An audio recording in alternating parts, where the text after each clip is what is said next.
Montana Territory, June of 1876. The sun hung low behind the Absaroka Range, staining the sky in fire, when Isaiah Teller spotted her. She was limping along a narrow game trail that cut through the cottonwoods near Boulder River.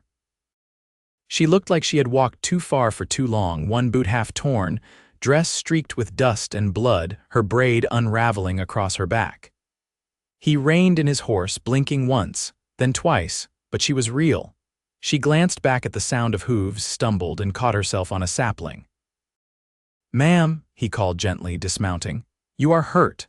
She didn't speak, just watched him like a cornered doe, breath shallow, eyes wide. Isaiah stepped forward slowly, hands open. "Let me carry you, or at least walk beside you." Her lips parted and she hesitated, swaying on her feet. "I do not know who you are," she rasped, voice dry and raw. "Name's Isaiah Teller. I am a rancher north of here. You are limping, and I will not leave you like this." She blinked at the word leave. Then, with a tremble in her chin, she nodded. He took her arm gently and helped her sit on a fallen log. "What is your name?" "Selene," she said after a moment. "Selene Morgan." He crouched beside her, inspecting the torn boot. Her ankle was swollen, bruising up beneath the leather. "How far have you come since sunrise?" Her voice cracked. 3 days ago, Isaiah looked up. 3 days, she nodded, eyes glassy, from gray butt. "That's over 30 miles, I know." He stood, jaw tight.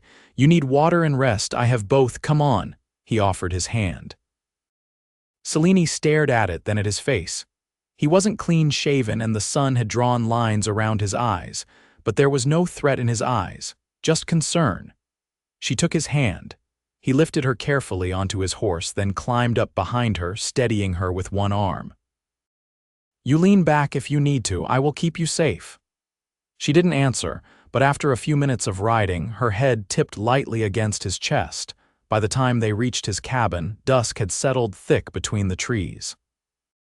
He helped her down, carried her into the single-room home, and laid her on the cot. She didn't protest. Isaiah lit a lamp, grabbed the tin cup from the shelf, and filled it from the water bucket. "Drink. Slow." She did, gulping once, then coughing hard. He rubbed her back gently until she steadied. "Is anyone looking for you?" he asked quietly. "No." Her voice was quiet. "There's no one left." He paused. "You want to tell me what happened?" Selene looked at the ceiling, jaw clenched. Then she spoke, each word like pulling a thorn. "My husband died last winter. Fever. Left me with nothing but 2 hands and a house the wind took in March. I had 2 children, Henry and Hope, 6 and 4. Isaiah's hand stilled. "I left them with a family in Gray Butte while I tried to find work at the rail camp near Bozeman. When I came back," her voice cracked, "they were gone. The family said they ran off, just gone." Isaiah sat down on the edge of the cot, eyes locked on hers. "You came out here alone to find them?" She nodded. "I was told they might have been taken west, maybe up near the logging camps. I have to find them." He let out a long breath. "And your ankle?" "Twisted it 2 days ago, but I kept walking. You could have died out there." "I could have, but I didn't." Isaiah looked at her for a long moment. "You are staying here tonight." "No arguing." "I do not argue with people who save my life." He couldn't help the quiet huff of air that passed for a laugh. "I will make you something warm." She watched him move around the cabin, fetching beans from the storage chest, slicing bacon, heating the pan over the fire. Her eyes never left him. After they ate, he cleaned her ankle with water and cloth. She winced but didn't cry out. "You are strong," he said softly. She looked up at him. "I do not feel strong." "Well," he said, meeting her gaze, "I have lived out here for 9 years and I have never seen anyone walk 30 miles on a bad ankle." Selene's eyes shimmered, and for a heartbeat, she looked something close to safe. That night, Isaiah slept in the barn. Just a bedroll near the horses, but he did not mind. He was thinking of her eyes, her quiet fire, the trembling way she had said her children's names. In the morning, when he came in with fresh eggs and coffee, she was still asleep. Hair loose on the pillow, face pale but softer. He made the eggs anyway. When she woke, she sat up slowly. "You stayed," she said. "I said I would. I am not good at needing help. That makes 2 of us." Her lips curved just slightly. After breakfast, he helped her to a chair on the porch. The river shimmered in the early sun, and the meadow beyond the trees was just starting to bloom with wildflowers. "I will ride to Grey Butte," he said. "Ask around, see if anyone has heard anything about Henry and Hope." Something in her face shifted. "You would do that?" "I already said I was walking beside you. That means I do not stop when the trail gets steep." She looked at him for a long time. "Thank you." Isaiah touched her hand gently. "You are not alone anymore, Selene," and for the first time in a long while she believed it. He rode out that afternoon. The wind was warm, and for the first time in years his heart felt full of purpose.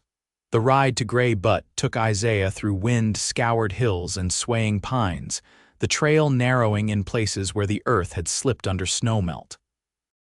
He rode with his hat tipped low, not from sun, but thought. The image of Selene as he'd left her barefoot on the porch, hands folded in her lap, gaze fixed beyond the meadow pressed against his ribs like a second heartbeat. By noon the next day, he was tying his reins to the hitching post outside a small dry goods store near the edge of town. Grey Butte wasn't much three weather-beaten saloons, a church with missing shingles, and a livery that looked one good wind away from collapse. Inside the store, the air smelled of kerosene and dried apples. A woman behind the counter glanced up from her ledger. "Looking for someone?" she asked. "Two children," Isaiah said, keeping his voice even. "A boy and a girl. Names are Henry and Hope Morgan. They were left with a family here." "Might have gone missing recently." She set her pencil down slowly. "I remember the Morgans. The mother came back not long ago, didn't she?" "She did." The woman's expression tightened. "The family she left them with was the Carsons, north end of town, but they cleared out sudden 3 weeks back. Said work dried up. Nobody's seen them since." "Did they say where they were headed?" "No, just left in the night." Isaiah nodded once and left without another word. The Carson cabin was padlocked, windows boarded haphazard. He circled it once, noting the wheel ruts in the grass behind still faintly visible. They angled west toward the old freight road. That was something. He stopped next at the telegraph office and paid coin for a message to Bozeman, asking if anyone had seen the Carson family with 2 children in tow. The operator promised to wire back in 2 days. Isaiah rode out before dusk, following the freight road for a stretch, noting nothing but crows and dust. He turned back once the shadows grew long, his mount breathing hard beneath him. He'd return to the trail in a day or two. He had what he needed for now. When he reached the cabin again, the fire was already lit inside. Selene stood at the stove, her back to the door. She turned when he stepped in, and her hands fell still on the tin pot. "You came back," she said. "I said I would." She looked at him longer this time, as if measuring something that couldn't be spoken. "I found the house," he said. "The family you left them with Carsons, they're gone. Left town 3 weeks ago." She exhaled through her nose steady, but her knuckles whitened against the stove. "I sent a wire to Bozeman," he added. "If they pass through, someone might see them." "What makes you think they went that way?" The wheel tracks behind the house ran west. "That's Freight Road. It leads toward the camps near the Gallatin." Selene nodded slowly. "Then that's where I'll go." Isaiah stepped closer, voice low. "Not yet. Your ankle's still weak." "You'd never keep pace on foot." "I can ride." "Not until you can mount without leaning on that chair." He paused. "Let me go first. I'll follow the tracks. If I find anything, I'll come back for you." Her brow furrowed. "What if they move again before you return? Then I'll keep following." "But I won't leave you out here alone to chase shadows." She hesitated, then looked away. "I don't like waiting. I know, but sometimes it's braver to stay than to run." She leaned against the stove then, not out of weakness, but weariness. "I used to think the worst part was losing people," she said softly. "But it's the not knowing, that's what eats you alive." Isaiah didn't answer. He stepped to the fire, stirred the coals, and added wood. When he sat down at the table, she joined him. He slid a plate toward her. "Salted pork and boiled potatoes." She picked at it, then set down her fork. "You were married once?" she asked. He nodded. "A long time ago." What happened? She died birthing our child. The baby didn't make it. She looked at him, then really looked. Is that why you live out here alone? Isaiah met her eyes. It was easier than hearing people say they were sorry. Selene's gaze lingered on him, the flicker of the fire catching in her lashes. I don't think grief is something we're meant to carry alone. He didn't speak. Later, after the dishes were cleared, she stood at the door for a while, watching the night settle over the trees. He stayed at the table, oil lamp burning low between them. She turned at last. I'll wait. Just don't take too long. I won't. She walked past him then, her hand brushing his shoulder not by accident. Something unspoken passed between them, softer than breath. When he stepped out to the barn for the night, he caught himself glancing back. The door was still ajar. And she was still standing there, watching. Isaiah left at first light, saddle cinched before the dew dried from the grass. He didn't wake Selene. She'd slept lighter each night, but he'd seen something shift behind her eyes the evening before loosening, like a thread finally allowed to go slack. He didn't want to pull it taut again. The freight road ran wide through the low ravines west of the cabin, rutted by wagon wheels and spotted with hoof prints gone hard in the dirt. He followed the faintest trail, barely more than impressions, where a smaller cart might have veered from the main road. It led toward a cluster of logging shacks near the base of the Gallatin foothills, east of where most travelers would bother to go. By mid-morning, he came across a man hitching a team to a half-broke wagon outside a sawmill. His shirt was damp with sweat, and his eyes narrowed when Isaiah rode in slow. You looking for work or trouble? The man asked, not unkindly. I'm looking for a family, man and woman, maybe with 2 children. Might have passed through pulling a wagon smaller than yours. 3 weeks back. The man scratched his chin, considering, saw a rig like that, camped near the edge of the wood line, didn't say much, had a boy and a little girl, no names given. Isaiah leaned forward a little in the saddle. You see which way they went, southwest, toward the Bitterroots. Said something about Idaho gold towns, but I figured it was talk. Isaiah nodded once. Appreciate it. The man jerked his head toward the main camp. You ask the cook over there, he fed them, might know more. The cook remembered them, said the man was quiet, the woman looked worn. The girl clung to her brother's sleeve the whole meal. They traded a pair of boots for a sack of cornmeal and left before dawn, no horses, just the wagon. Isaiah rode hard that afternoon, tracing the line they might have taken. The road narrowed into scrubby switchbacks, and he turned back when the wind picked up out of the west, carrying the cold bite of mountain weather. He'd need to bring more than himself next time if he meant to follow them into Idaho territory. And he would. But not without telling Selene what he'd learned. He reached the cabin just before the sun dipped behind the ridge. Smoke curled from the chimney. A fresh line of laundry hung between the porch and a pine post, flapping in the wind. She'd been up then, moving. When he stepped inside, she was kneeling near the hearth, cleaning out the ash pan. She looked up. You're back. I said I would be. She stood, brushing her hands on her skirt. Did you find anything? They passed through the camps near the Gallatin line. A man, woman, 2 children. Headed southwest in a small wagon, no horses, her breath caught but she steadied it. That's them. Isaiah nodded. They crossed into Idaho, might be heading for the gold towns. I'll need a few days to prepare if I'm to follow them that far. She crossed her arms, not in defiance, but to keep her hands from shaking.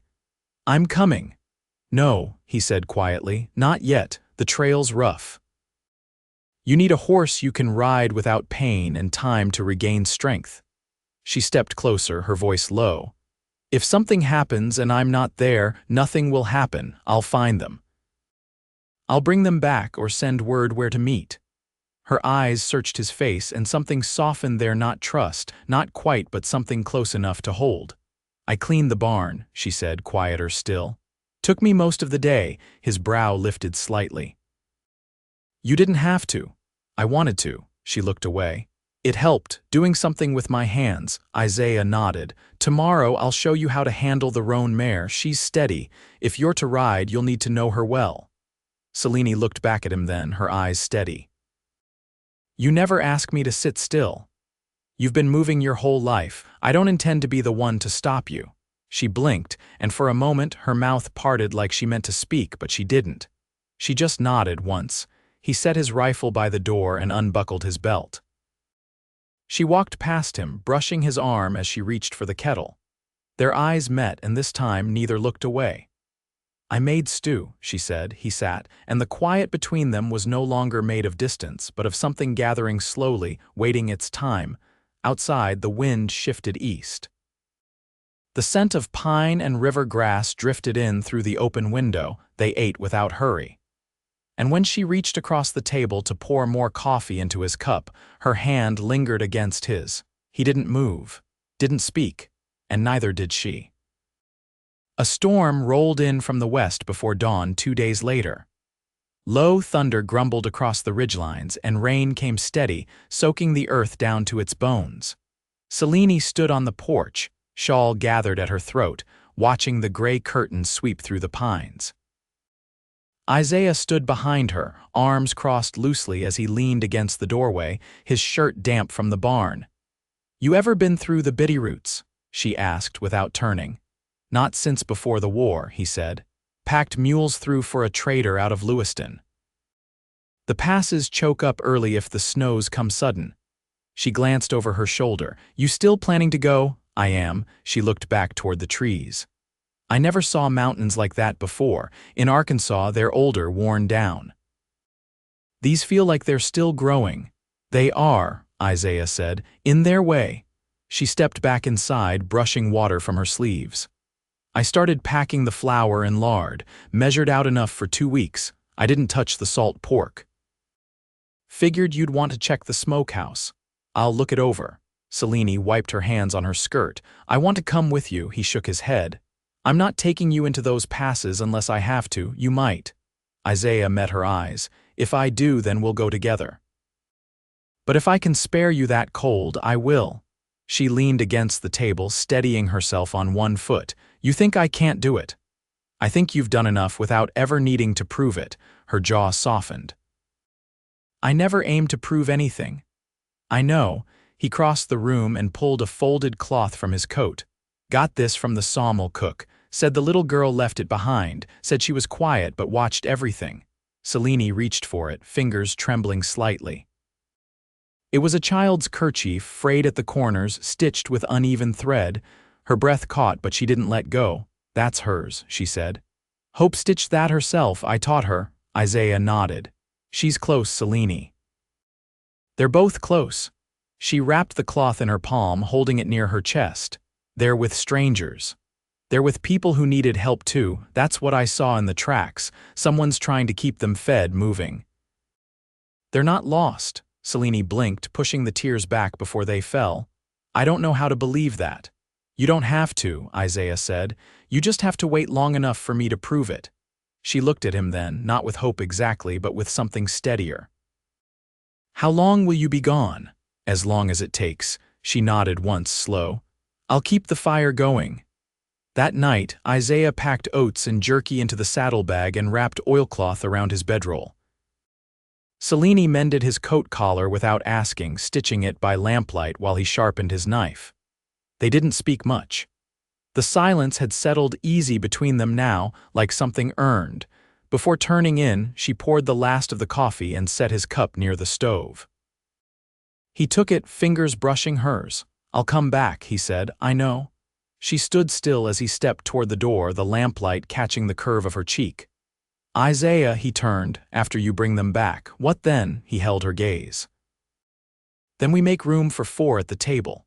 Her throat tightened, but she nodded. In the barn, he saddled the mare and led her out into the dark. Rain had eased to a soft mist. The scent of pine sap and wet earth clung to the air. As he mounted, he looked once toward the cabin. She hadn't closed the door, and he didn't want her to. Isaiah returned 12 days later, streaked with trail dust, his coat damp from a late spring thaw that had slicked the high passes.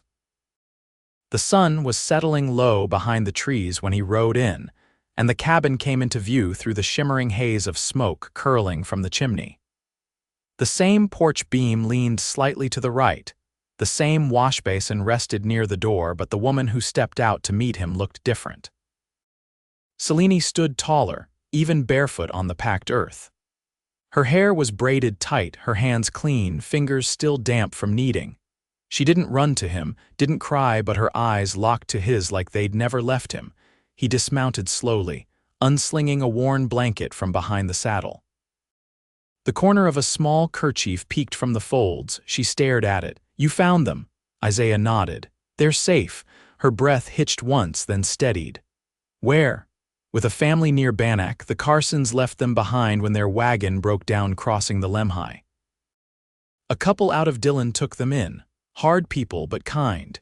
Henry's been chopping wood for half the town by the sound of it. Selene pressed her hand to her mouth, fingers trembling now. "They didn't know where to send word," he added. "Didn't know if anyone was looking. But you told them." "I did." He stepped closer, holding out the blanket. Hope asked if her mama still liked winterberry jam. Selene took the cloth from him carefully, then pressed it to her chest, her shoulders folding forward. She didn't sob, just breathed, deep and quiet, like the wind had finally shifted in her lungs. "They're waiting," Isaiah said. "There's enough daylight to reach them by tomorrow if we leave now." She didn't move right away. "Did they ask about me?" He looked down for a moment, then back up. "Every night," her eyes closed. "Then I want to go," I figured. They packed before dusk, only what was needed: blankets, bread, dried beans, a bit of lye soap wrapped in oilcloth. Selene moved without hesitation, ankles steady now, hands practiced. She saddled the roan mare herself, checked the girth, adjusted the stirrups. They rode side by side through the deepening twilight, past the meadow, past the place where he'd first seen her limping through the cottonwoods. Neither spoke much, but when they paused to water the horses at a narrow creek, Selene turned toward him. "You didn't have to go that far." "I did." She studied him. "You said once you'd walk beside me, I remember. You meant it more than I knew." Isaiah didn't answer, but his hand reached out, brushing the back of hers, rough knuckles against her wrist. She didn't pull away. They reached Dillon by mid-morning the next day. The town was quieter than most, tucked into the folds of earth like it had grown from the ground itself. A woman pointed them toward the carpenter's house beyond the mill. There, under a cottonwood whose branches still held the last of the spring bloom, 2 children played in the dirt with carved sticks. Selene dismounted slowly. Henry looked up first.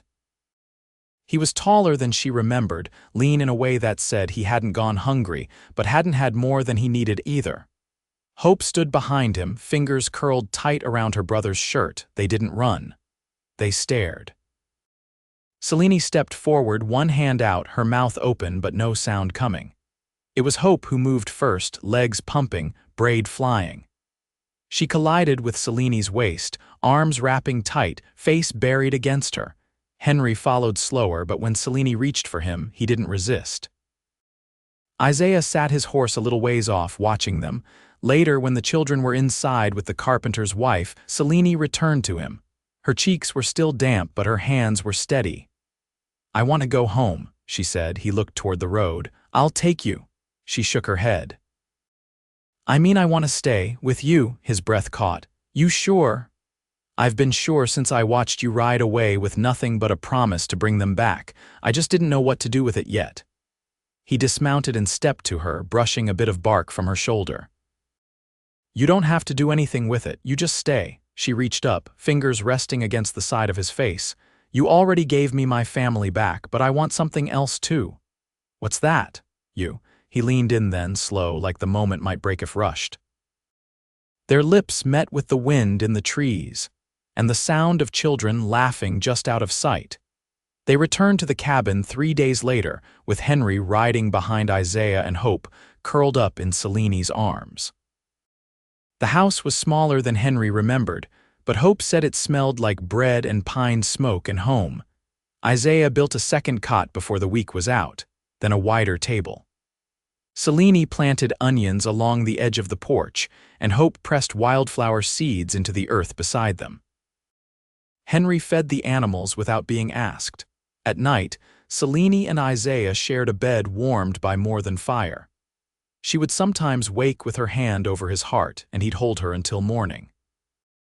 The cabin never stayed quiet for long, not with 2 children and a stubborn rooster, but sometimes in the hush between dusk and dark, they'd sit on the porch together, fingers laced, watching the wind move through the grass. And neither of them ever had to walk alone again.